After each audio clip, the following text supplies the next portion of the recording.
5ই August পরে আওয়ামী লীগের নাম, মার্কা এবং আদর্শ এই তিনটাই হচ্ছে অপ্রাসঙ্গিক। আমি তো ওখানে ক্যান্টনমেন্ট উল্লেখ করেছি, তো আপনারা কথা বলতে পারেন সেখানে। আমি কি নিরাপত্তার ঝুঁকি অনুভব করছি কিনা?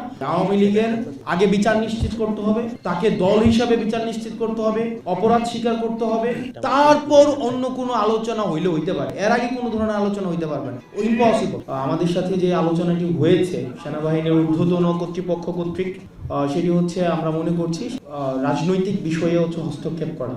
চলো, রাজনীতিবিদরাই নির্ধারণ করবে রাজনীতির ঘটনা প্রবাহ বা চলমান যা কিছুই পরবর্তী রাজনীতি কোন দিকে যাবে, সেটি রাজনীতিবিদদের হাতেই থাকা উচিত। তো সেই জায়গায় আমরা সন্দিহান বলেই হচ্ছে আজকে গতকাল আমার স্ট্যান্ডটি নিতে হয়েছে।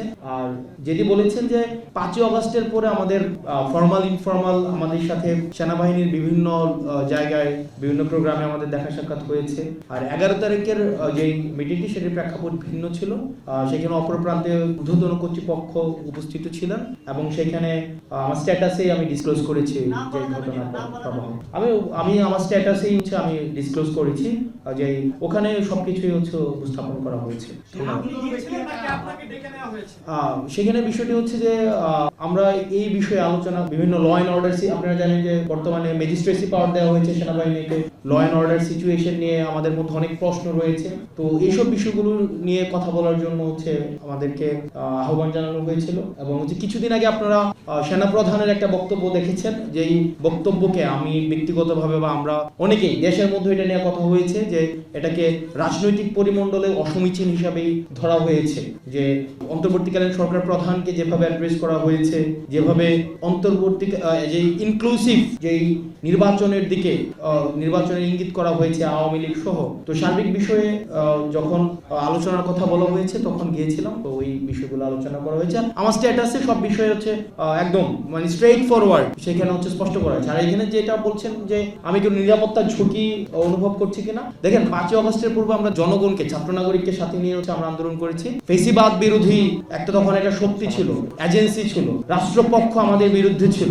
তো তখন আমাদের লড়াই তো আমরা বারবার বলছি, আমাদের লড়াই এখনো অব্যাহত রয়েছে। সুতরাং এই বিষয়গুলোকে আমরা যতক্ষণ পর্যন্ত ছাত্র নাগরিক এবং এই ফেসিবাদ বিরোধী ক্রিয়াশীল রাজনৈতিক দলগুলো আমরা ঐক্যবদ্ধ রয়েছি, ততক্ষণ পর্যন্ত আমি কোনো নিরাপত্তার ঝুঁকি বা এইসব আমি বোধ করছি না। ধন্যবাদ।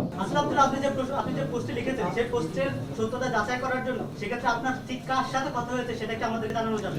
আপনারা হচ্ছে আমি তো ওখানে ক্যান্টনমেন্ট উল্লেখ করেছি, তো আপনারা কথা বলতে পারেন সেখানে। এবং আমরা বলেছি যে এক্ষেত্রে দেখেন 5ই অগাস্টের পরে আওয়ামী লীগ পুনর্বাসনে আওয়ামী লীগ একটা বারবার আমরা বলছি যে এই দলটা এখনো পর্যন্ত কোনো জায়গায় আপনারা দেখছেন রিগ্রেট ফিল করছে কোথাও অপরাধের, ও যে একটা গণহত্যা চালাইছে এটা তো অপরাধী স্বীকার করেন। তো আমরা আমাদের জায়গা থেকে স্পষ্ট করতে চাই আওয়ামী লীগের আগে বিচার নিশ্চিত করতে হবে, তাকে দল হিসাবে বিচার নিশ্চিত করতে হবে, অপরাধ স্বীকার করতে হবে, তারপর অন্য কোনো আলোচনা হইলে হইতে পারে। এর আগে কোনো ধরনের আলোচনা হইতে পারবে না, ইম্পসিবল, এটা অসম্ভব।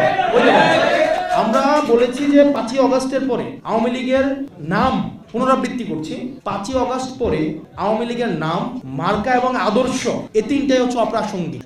এখন এটাকে যদি মানে বিদেশি ষড়যন্ত্র অথবা দেশীয় কোনো ষড়যন্ত্র বা এজেন্সি থেকে কোনো ধরনের এখানে অপচেষ্টা চালানো হয়, সেক্ষেত্রে আমরা সাধারণ মানুষের কাছে কমিটেড, আমরা ছাত্র নাগরিকের কাছে কমিটেড। আমরা নির্যাতিত, নিপীড়িত, বঞ্চিত, গুম খুন হত্যা শিকার যারা গত দীর্ঘ 1.5 দশকের বেশি সময় ধরে হয়েছে, রাজনৈতিকভাবে নির্যাতিত যেই ক্রিয়াশীল রাজনৈতিক দলগুলো হয়েছে, আমরা তাদের কাছে কমিটেড। কোনো এজেন্সি, কোনো বিদেশি কোনো হচ্ছে কোনো কর্তৃপক্ষ কারো কাছে আমরা কমিটেড না।